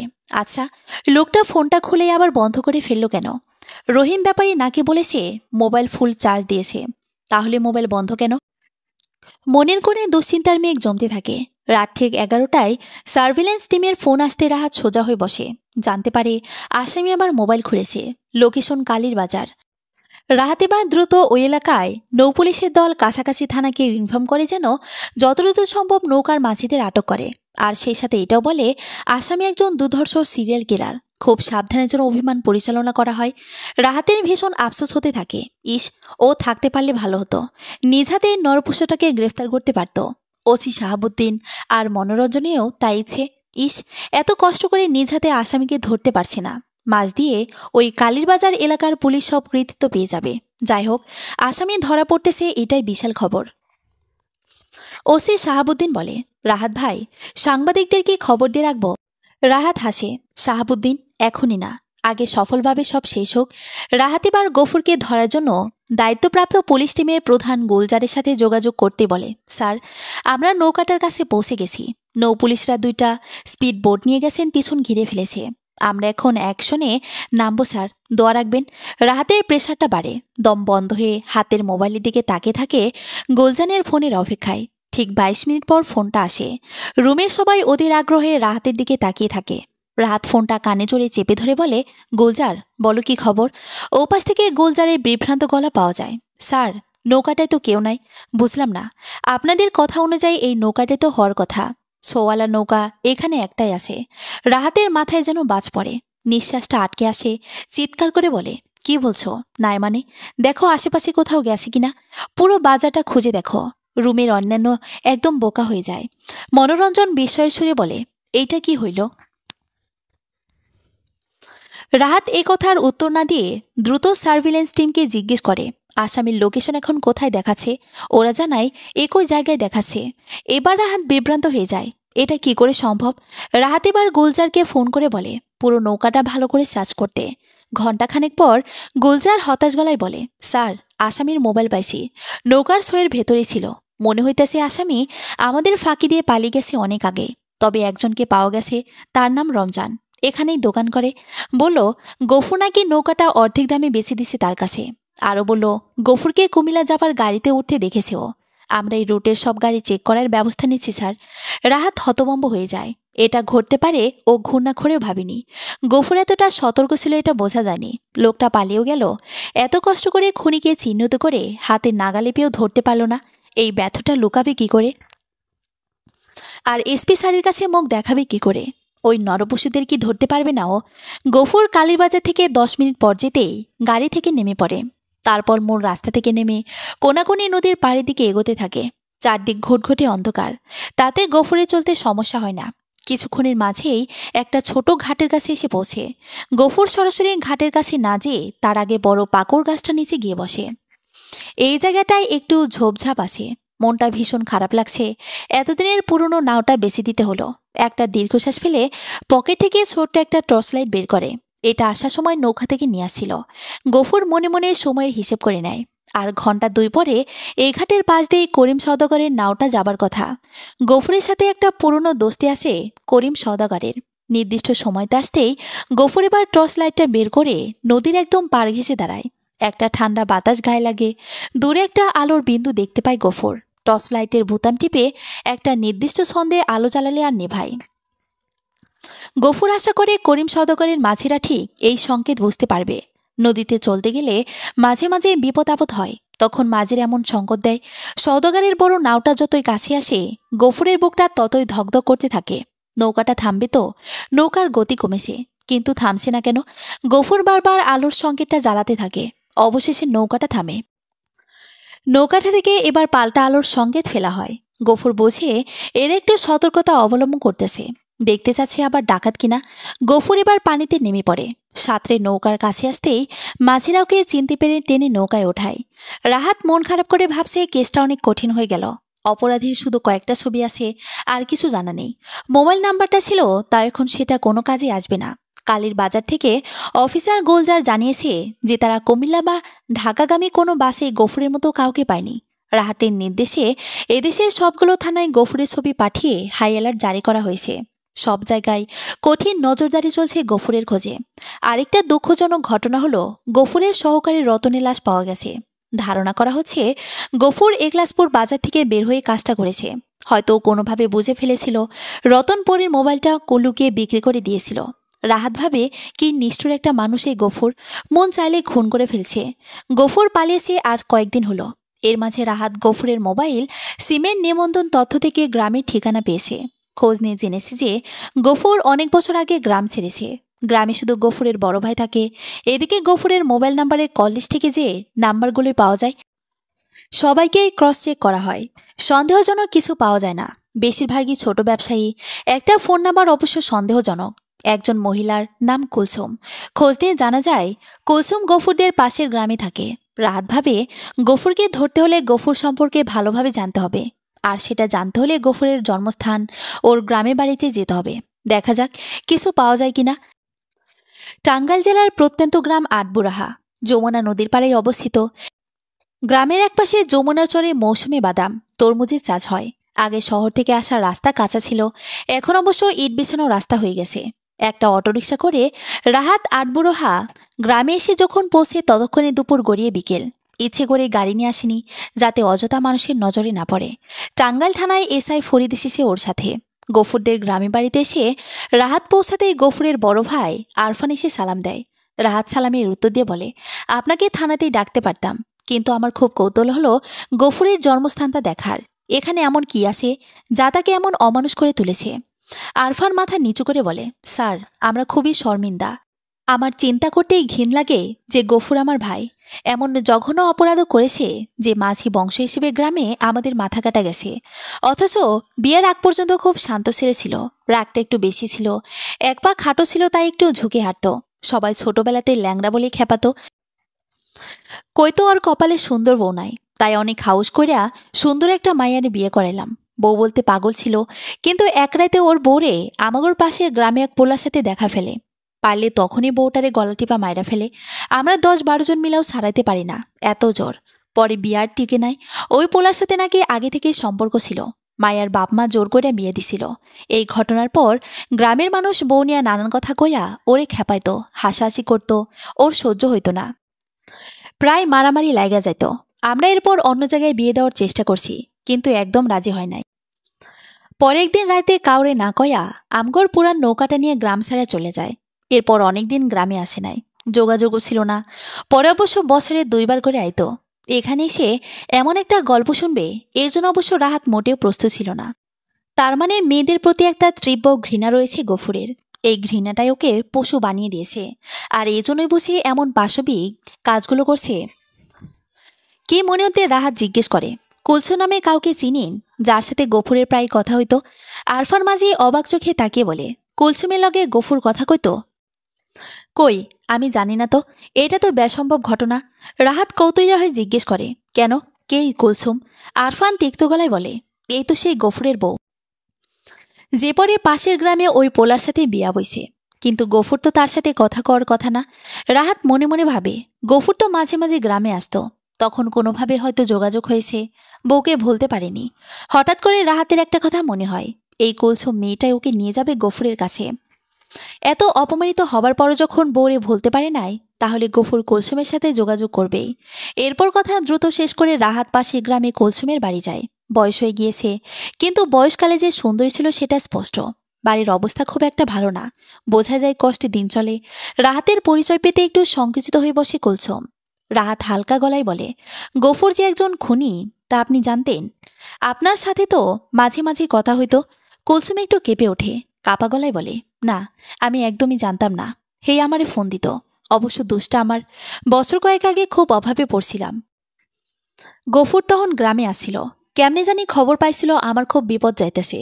তখন নিজে এসে আমারে 10,000 টাকা ধার দিছিল। সেই ধার অবশ্য শোধ দিবার পারি নাই, পারমু কেমনে? আমার জামাইটা একটা নেশাখোর, কামকাজি করে না। এদিকে তখন কোলে 2টা বাচ্চা। আজ লাস্ট সময়ের মাথা খাইয়া যার ঘর করি নাই তার কাছ থেকে টাকা ধার নিছি। এরপর মাঝে মাঝে আইতো, টাকা দিত, আইতে না পারলে বিকাশ করত। তাই ইচ্ছা না হইলে কথা কইতে হইতো। রাত এখানে জীবনের আরেকটা পিঠ যেন দেখে। অভাব মানুষকে কোনো আত্মসম্মান নিয়ে বেঁচে থাকতে দেয় না। নিতান্ত নিরুপায় হয়ে এই মেয়েটা গফুরের দেওয়া টাকাটা নিত। একটা লম্বা শ্বাস ফেলে রাহাত বলে, আপনি আগের মতোই গফুরের সাথে সম্পর্ক রাখবেন। ও এখন পালিয়ে আছে। আমাদের দৃঢ় বিশ্বাস গফুর আর কারোর সাথে না হলেও আপনার সাথে যোগাযোগ করবেই। ভুলেও আমাদের কথা বলবেন না। আপনাকে ফোন করার পর আমাদের শুধু ওর ফোন নাম্বারটা জানিয়ে দেবেন। আর ও যদি কখনো আপনার সাথে দেখা করতে আসে তাহলে দ্রুত আমাদের সাথে যোগাযোগ করবেন। মনে রাখবেন, গফুর কিন্তু একজন ভয়ঙ্কর খুনি। কুলসুমের কেমন জানি শীত শীত লাগতে থাকে। ভয় পাওয়া গলায় কোনো মতে বলে, আচ্ছা স্যার, আমি লগে লগে আপনাগর জানামো। সেদিন রাতে ঢাকায় ফিরতে ফিরতে রাহাত গভীরভাবে চিন্তা করছিল, গফুর এখন কোথায় আছে, কি করছে। ঢাকার গোলছান লেকের ওপারে দেশের সবচেয়ে বড় বস্তি করাইল। সরু সরু গলি, ছোট ছোট টিনের বাড়ি, চারদিকে নোংরার ছড়াছড়ি, ছোট ছোট হাজারটা রুম। এখানে ভাড়াও কম না। আর একটা রুম হাফসা বেগম ভাড়া দিছে কয়েকদিন আগে। 5,000 টাকা অগ্রিম চাইছিল। লোকটা কোনো কথা না কয়া একেবারে পুরো টাকাটাই দিয়ে দিছে। লোকটার নাম আবু নসর। কথা কম কয়। ছোট্ট খুপড়ি ঘরে ঢুইকা এমন ঘুম দিল 2 দিন। হাফসা বেগম তো চিন্তায় পড়ে গেছিল। ভালো করে জিজ্ঞেস করতে বলেছে নদী ভাঙ্গনের কবলে পড়েছে। ঢাকা শহরে আইছে কামের খোঁজে। হাফসা বেগম তখন বলছিল রিক্সা চালাইতে পারে, তা লোকটার দেমাগ বেশি। কইল কাপড়ের ব্যবসা করব। সেদিন হাফসা কামে বাইরে গেছে। এমন সময়ও মোবাইলে জরুরি ফোন আসে। ওর 8 বছরের পোলা হাসুর ওপর নাকি গরম পানি পইরা গেছে। কলিজাটা যেন কেউ সিরা নেয়। দৌড়ায় যখন আসে তখন দেখে আবু নসর পাজা কোলে নিয়ে ময়নার বাপের সিএনজিতে উঠতেছে। হাফসা পাগলের মতো আবু নসরের সাথে সিএনজিতে ওঠে। ময়নার বাপ বুদ্ধি করে ঢাকা মেডিকেলের বার্ন ইউনিটে নিয়ে আসে হাসুকে। ডাক্তাররা গুরুত্ব দিয়ে দ্রুতই ভর্তি করে নেয়। কয়দিন পর ডাক্তাররা বলে, জানে বেশি গেছে, মুখটা খুব বেশি পড়ে নাই, তা না হলে চেহারায় চিনে যেত না। এই ঘটনার পর থেকে হাফসা বেগম আবু নসরের পর একটু আলাদা টান অনুভব করে। এদিকে আবু নসর পরিচয় দেওয়া গফুর একটা জিনিস ভাবতে থাকে, আচ্ছা, পুলিশ তোকে ধরার জন্য পাগল হয়ে আছে। খুব বেশি দিন লুকিয়ে থাকা যাবে না। ওর ছবিতে নিশ্চয়ই থানাগুলো ভরে গেছে। সবাই ওর মুখটা চিনে গেছে। সেদিন গফুর কেরোসিনের চুলার সামনে বসেছিল। হাফসা সাবধানে পানি গরম করছিল। পানিটা কেমন টকবক করে ফুটতেছিল।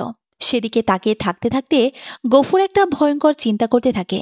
সেদিন গভীর রাতে করাইল বস্তির হাফসার ভাড়া দেওয়া একটা ছোট্ট খুফরি থেকে আর্তচিৎকার ভেসে আসে। হাফসার বুকটা ভয়ে খামছে ধরেও কেউ। ধরফর করে উঠে দেখে আবু নসর ওরফে গফুর পশুর মতো চিৎকার করছে। পুরো মুখ গরম পানিতে ঝলসে গেছে। হাফসা এবার কয়দিন আগে ওর পোলার কথা মনে করে জান দিয়ে ঝাঁপিয়ে পড়ে। একটা সিএনজি করে ঢাকা মেডিকেলের বার্ন ইউনিটকে গফুরকে নিয়ে যায়। গফুরের ভীষণ জ্বালাপোড়া করছে। মুখটা যেন গলে গলে পড়ছে। এর মাঝে একটা পৈশাচিক আনন্দ অনুভব করে। আজকের পর থেকে কেউ এই চেহারাটা চিনতে পারবে না। ওর আগের চেহারাটার সাথে আর মিল থাকবে না। পুলিশ চট করে চিনতেও পারবে না। আজ থেকে ওর পালিয়ে থাকার দিন শেষ হলো। টাঙ্গাইল থেকে আসার পর রাহাত নিজ কর্মস্থল চলে এসেছে। এর মাঝে ময়মনসিংহ থেকে এসপি হারুন রশিদ স্যারও ফোন দিয়েছিলেন কেসের অগ্রগতি জানতে। এই প্রথম রাহাত নিজেকে পরাজিত মনে হয়েছে। অপরাধীকে ধরতে না পারার ব্যর্থতা করে করে খাচ্ছে। রাহাত টাঙ্গাইলের ঘটনাগুলো সব জানিয়ে বলে, স্যার, আমি নিশ্চিত ও কুলসুমের সাথে যোগাযোগ করবে। আমরা কুলসুমের ফোনটা নজরদারিতে রেখেছি। গফুর যোগাযোগ করা মাত্রই ওকে ধরে ফেলবে এবার। এসপি স্যার রাহাতের মন ভরা ভাবটা টের পান। উৎসাহ দিয়ে বলেন, রাহাত, তুমি তো তাও খুনিকে চিহ্নিত করতে পেরেছ। এত বছর ধরে এই পশুটা খুন করে আসছিল, কারো নজরে আসেনি। আমি বিশ্বাস করি তুমি পারবে ওকে ধরতে। স্যারের উৎসাহমূলক কথায় রাহাতের মনটা একটু শান্ত হয়। ভাবে কটা দিন ছুটি কাটাবে। বউকে নিয়ে দূরে কোথাও নিলিবিলি ছুটি কাটিয়ে আসতে হবে। মাথাটা একদম জ্যাম হয়ে আছে। ঢাকা মেডিকেলের বার্ন ইনস্টিটিউট দেশের মানুষের জন্য বিরাট একটা ভরসা জায়গা। নতুন বিশাল দালান হয়েছে। আগের চেয়ে অনেক বেশি রোগীর সেবা দেওয়া হয় এখানে। এখনকার সবাই ভীষণ নিবেদিত প্রাণ। আগুনে পোড়া মানুষ এখানে এসে একটু সুচিকিৎসার ভরসা পায়। আজ রাতে নার্স সুফিয়া গফুরের মুখে ড্রেসিং করে দিচ্ছিল। লোকটা ভীষণ শক্ত ধাঁচের মানুষ। এই একটা মাসে একবারও ব্যথা বাবার তেমন শব্দ করেনি। অথচ এমন পোড়া রোগীদের খুব জ্বালাপোড়া হয়। আর ড্রেসিং করার সময় তো আরও বেশি ব্যথা হয়। অথচ এই লোক এমন কঠিন মানুষ, খুব বেশি আহা উহু নেই। ড্রেসিং করতে করতে নার্স সুপিয়ে জিজ্ঞেস করে, আচ্ছা, আপনার মুখে গরম পানি পড়লো কেমনে? শরীরের আর কোথাও কিছু হইল না, খালি মুখেই? আর এগুলো তো বাচ্চা পোলাপানদের ক্ষেত্রে বেশি হয়। আপনি কি ভুল করে গরম পানি মুখে ঢালছিলেন? গফুর হাসতে যেয়ে মাংসাশীতে টান লাগে। কোনো মতে বলে, হ বোন, ভুল করে মুখে গরম পানি ঢালছিলাম। সুফিয়া একটা দীর্ঘশ্বাস ছেড়ে বলে, আপনার চেহারাটা একদম নষ্ট হয়ে গেল। গফুর একটু চুপ থেকে বলে, আপনার কাছে আয়না আছে? ডাক্তার সাহেব তো কইল কাল ছুটিতে দেব। দেহের চেহারা শেষ পর্যন্ত কেমন দাঁড়াইল? সুফিয়া ইতস্তু করে বলে, আছে, কিন্তু আপনি ভয় পাবেন। গফুর মাথা নাড়ে বলে, অসুবিধা নাই, দেহি আয়নাটা। সুফিয়া নার্স স্টেশন থেকে তার ব্যাগে রাখা একটা ছোট্ট আয়না গফুরের হাতে দেয়। গফুর আয়নাটা সামনে ধরে তাকায়, একটা ধাক্কা খায়। এইটা আমি। একটা চোখ বুজে গেছে, মুখের চামড়াগুলো কোঁচকানো, দগদগে লাল, চামড়ার রংটা নেই। মুখটা দেখে একটু কষ্ট লাগে, কিন্তু ওই কষ্টটা কিছু না। এখন আর স্বাধীন। পুলিশ আগের গফুরকে আর কোনোদিন খুঁজেই পাবে না। সেদিন ওদের রাত নিঝুম হলে গফুর হেঁটে বেড়াচ্ছিল। বারান্দায় হঠাৎ একটা ঘোমটা পড়া মেয়েদিকে চোখ পড়তেই মনটা উদাস হয়ে যায়। কুলসুমের কথা মনে পড়ে খুব। কতদিন হয় না কুলসুমের সাথে। ভাবতে ভাবতে গফুর আবার ওয়ার্ডে ঢোকার মুখে দেখে নার্স সুফিয়া চেয়ারে বসে ঝিমাচ্ছে। সামনে কম দামি একটা মোবাইল ফোন রাখা। গফুরের মাথায় হঠাৎ করে বুদ্ধিটা খেলে যায়। আলগোছে ফোনটা নিয়ে বন্ধ করে ফেলে। তারপর ফোনটা বাথরুমে নিয়ে একটা ভাঙা কোণে ইটের আড়ালে লুকিয়ে রাখে। এরপর পা টিপে টিপে এসে নিজের বেডে ঘুমিয়ে পড়ে। ভোরবেলাতে গফুরের ঘুম ভাঙে নার্স সুফিয়ার চিৎকারে। তার মোবাইল চুরি হয়েছে। সে বারবার চিৎকার করে বলছে এই ওয়ার্ডেরই কেউ চুরি করেছে।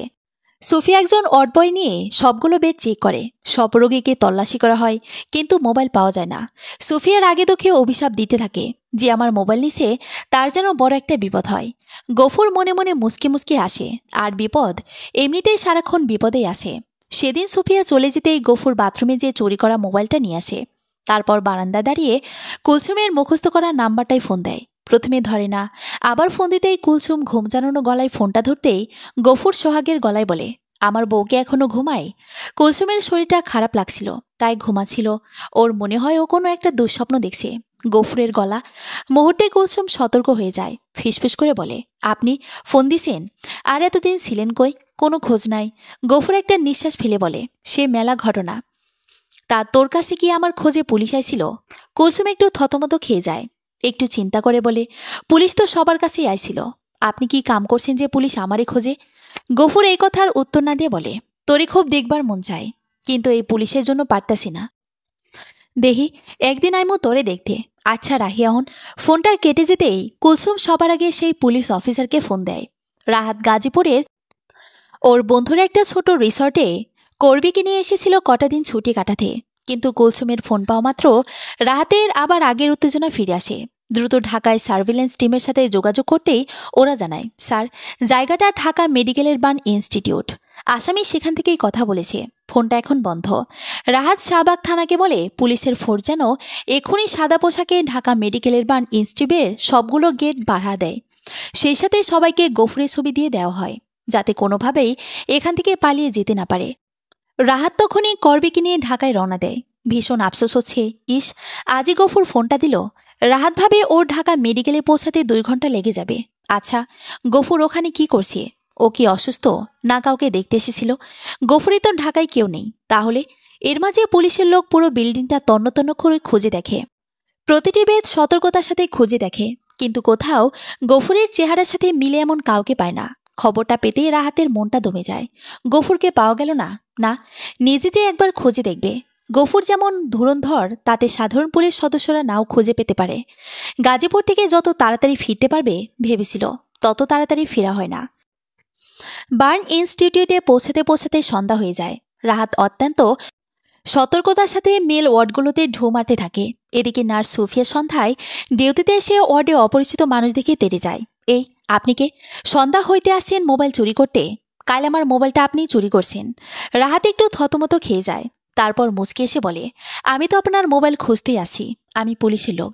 এই যে আমার আইডি কার্ড। সুফিয়া একটু দ্বিধায় পড়ে যায়। অনিশ্চিত গলায় বলে, তাই? আপনি আমার মোবাইলটা খুঁজে দেন পুলিশ ভাই। এবার রাহাত নার্স সুফিয়াকে নিয়ে নার্সদের বসার জায়গায় বসে। তারপর জানতে পারে কাল রাতে ও যখন ঘুমিয়েছিল তখনই মোবাইলটা চুরি হয়েছে। ওর দৃঢ় বিশ্বাস ওর ওয়ার্ডেরই কেউ না কেউ নিছে। রাহাত ঠোঁটটা জোরে কামড়ে ধরে ভাবে, এটা নিশ্চয়ই গফুরের কাজ। চোরা মোবাইল থেকেই সে ফোন দিয়েছে।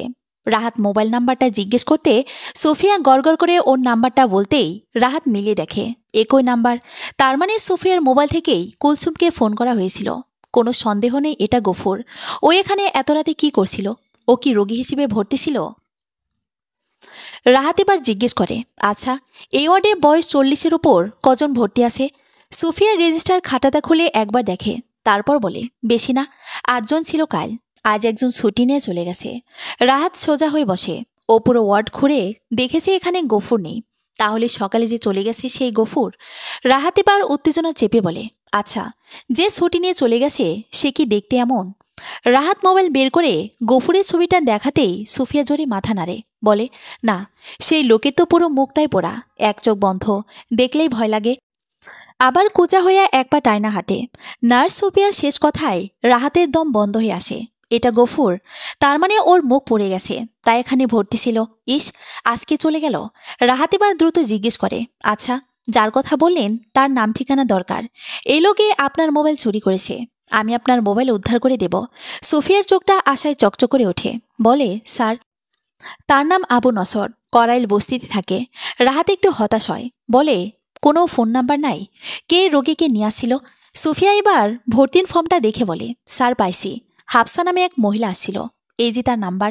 রাহাত চেপে রাখা নিঃশ্বাসটা ছাড়ে, ফোন নাম্বারটা সেভ করে বলে, আপনি কিন্তু ভুলেও কাউকে কিছু বললেন না, তাইলে আর মোবাইল ফিরে পাবেন না। সুফিয়া কথা দেয় ও কাউকে কিছু বলবে না।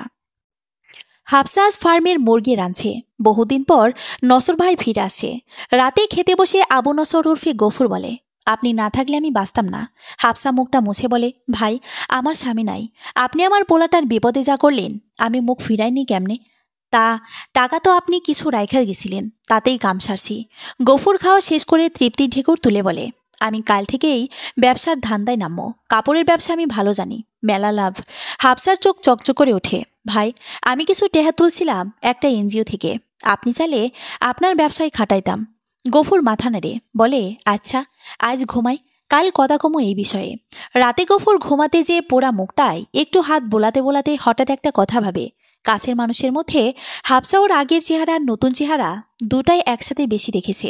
হাফসারে যদি কোনোদিন পুলিশ আগের ছবি দেখায়, তাহলেও নিশ্চিত করে বলতে পারে যে আবু নসর আর গফুর একই মানুষ। ভাবতে ভাবতে গফুর সিদ্ধান্তটা নিয়ে নেয়। সাথে আরেকটা প্ল্যান করে, হাফসার টাকাগুলো নিয়ে নিতে হইব, আবার নতুন করে নাও কিনব, আবার আগের অভিযানে ফেরত যাইব। একটা শিহরণ খেলে যায় গফুরের মনে। হাফসা অঘরে ঘুমাচ্ছিল। আজ সারাদিন অনেক খাটাখাটুনি গেছে। হঠাৎ বুকের ওপর চাপ অনুভব করে। চিল্লান দিতে যে দেখে কে যেন মুখটা শক্ত করে ধরে রাখছে, গলায় ছুরি ধরা। আবু নসর ফিসফিস করে বলে, চুপ, শব্দ করলে তুইও মরবি, তোর পোলাও মরবো। টাকাগুলান কই? পাশে শুয়ে থাকা হাসুর কথা মনে হতেই হাফসা একদম চুপ হয়ে যায়। বালিশের নিচ থেকে টাকাটা বের করতেই গফুর ছো মেরে নিয়ে নেয়। তারপর হাফসারে একটান দিয়ে রুমের এক কোণে নিয়ে নেয়। পুরনো নেশাটা আবার জেগে উঠেছে। রাহাতের কপালে বিন্দু বিন্দু ঘাম হচ্ছে। অনেক দেরি হয়ে গেল হাফসার রুম দুইটা খুঁজে পেতে।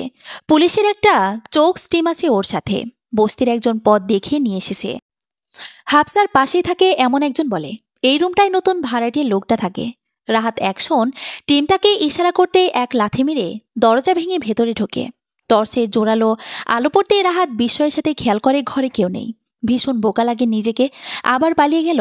হঠাৎ কি একটা মনে হতে রাহাত দ্রুত নিতে দেয় হাফসার রুমে ঢোকার জন্য। রাহাতের অজানা আশঙ্কায় বুক কাঁপছে। পশুটা আবার আরেকটা ঘটনা ঘটিয়ে ফেলল না তো? হাফসার ঘরের দরজাটা এক ধাক্কায় খুলতেই ভেতর থেকে একটা ফ্যাসফ্যাসে গলা শোনা যায়। ঘরের ভেতরে কেউ ঢুকলেই বাচ্চা খুন হয়ে যাইব, সাবধান। ভেতর থেকে হাফসার আর্ত গলা পাওয়া যায়। অনুনয় করে বলে, পুলিশ ভাই, পশুটা আমার পোড়ার গলায় ছুলি ধরছে, আপনারা দয়া করে চলে যান। রাহাত থমকে যায়। ভেতরে একটা বাচ্চা আছে এটা খেয়াল ছিল না।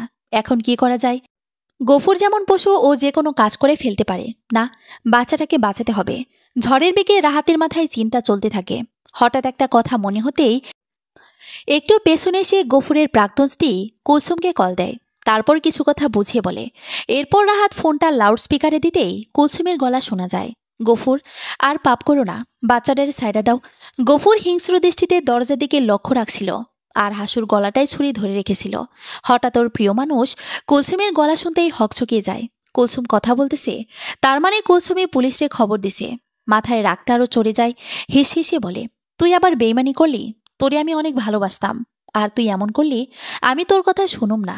পুলিশ আগালেই আমি এই বাচ্চার জান শেষ করে ফেলামো। কুলসুম এবার কাঁদো কাঁদো গলায় বলে, তোমার পোলাও তো এই বাচ্চার সমান, তার গলায় কেউ ছুরি ধরলে গফুরের পুরো শরীরটা কেঁপে যায়। বলে, আমার পোলা মানে? তুই কি কস এইগুলান? কুলসুম নাক টেনে বলে, হ, তোমার পোলা আছে। তোমার লাগে যখন বিয়া ভাঙে দেয়, আমার তখন 2 মাস চলতাছিল। প্রথমে বুঝি নাই, ওরে ওই পোলার সাথে বিয়ে দেওয়ার পর বুঝি সে তখন আর বাচ্চাটা ফেলতে দেয় নাই। আমার বদনাম হইতো, এমনকি তুমি ঝামেলা করতা। এইভাবে আর বাচ্চা নষ্ট করি নাই। আমার বলপোলা সোহাগ তোমারই ছেলে। গফুরের মাথা কোথাও যেন একটা কিছু গোলমাল হয়ে যায়। হাত থেকে ছুরিটা পড়ে যায়। কে একটা ঘড়ির মাঝে বলতে থাকে, আমার পোলা, আমার পোলা। রাহাত সুযোগটা মিস করে না। এক লাফে ওর কয়েকজন ঘরের ভেতরে ঢুকেই এক লাথি মেরে গফুরকে মেঝেতে ফেলে দেয়। একজন পুলিশ সদস্য দক্ষ হাতে হাতকড়া পরিয়ে দেয়। হাসু এক দৌড়ে মায়ের কোলে ঝাঁপিয়ে পড়তেই হাফসা জখের ধনের মতো শক্ত করে ধরে রাখে। গফুর তখনও বিড়বিড় করে বলছে, আমার পোলা। রাহাত অবাক হয়ে এই পশুটার দিকে তাকিয়ে থাকে। একটা শব্দ কি ম্যাজিকের মতো কাজ করেছে। পরদিন সকালে দেশের সবকটায় দৈনিক পত্রিকায় গফুর ধরা পড়ার সংবাদটা প্রথম পাতায় ছাপে। দেশের মানুষ গা শিউরে গফুরের লোমহর্ষক খুনগুলোর কথা পড়তে থাকে। এখন পর্যন্ত 5টা খুনের হদিস পাওয়া গেছে।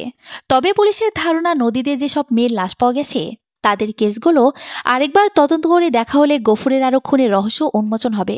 ত্রিশালের ওসি মনোরঞ্জন, ময়মনসিংহের ওসি শাহাবুদ্দিন ছবিও ছাপা হয়। আর রাহাতের ছবি তো বড় করেই ছাপা হয়। সেই সাথে তার বুদ্ধিমত্তার ভূয়সী প্রশংসা করা হয়।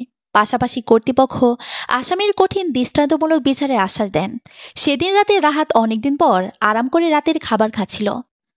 তখন করবি জিজ্ঞেস করে, আচ্ছা, একটা কৌতূহল ছিল, কুলসুমের বড় ছেলেটিকে আসলে গফুরের ছেলে? রাত মৃদু হেসে বলে, না, এটা আমি কুলসুমকে শিখিয়ে দিয়েছিলাম। হঠাৎ করে মনে হলো, গফুর যতই পাষাণ হোক, ওকে যদি বলা হয় ওর ছেলে আছে, তাতে একটু হলেও অন্যমনস্ক হবে। আর আমরা সেই সুযোগটা নিয়েই ওকে গ্রেফতার করেছি। করবি একটা স্বস্তির নিঃশ্বাস ফেলে ভাবা যাক, একটা নরপশু তো পৃথিবী থেকে কমলো। এত মেয়ের যে জীবন নিয়েছে এই ভয়ঙ্কর খুনি। মানুষের অগোচরে আরও যেমন পশু লুকে নেই তা কে বলবে? অবশ্য রাহাতের মতো কিছু বুদ্ধিমান পুলিশ অফিসারও আছে, যাদের সতর্ক চোখে এরা ধরা পড়বেই। সেদিন বহুদিন পর করবির রাহাতের বুকের ভেতর পরম নিরাপদে একটা শান্তির ঘুম দেয়। আর এদিকে গাজীপুরের কাশিমপুর কারাগারের ভেতর একটা আধবোজা চোখ, কোচকানো চামড়ার মুখ একটু কুজো হয়ে পায়চারি করছে। ভাবছে এখান থেকে কি করে পালানো যায়। একটা সুযোগ যদি পায় তাহলেও কুলসুমকে খুন করবে। কারণ ও পরেও জেনেছে সেদিন রাতে কুলসুম ছেলের ব্যাপারে ওকে মিথ্যে বলেছে। আর তাতেও পুলিশ অত সহজে ওকে ধরে ফেলতে পারল। কারাগারের রাতের অন্ধকারে প্রতিশোধের আগুনে গফুরের আধবোজা চোখও জলজল করতে থাকে। মনে মনে প্রতিজ্ঞা করে প্রথম সুযোগেই পালাবে। কুলসুমকে যমুনা নদীতে পূর্ণিমার রাতে খুন করবে। সমাপ্ত।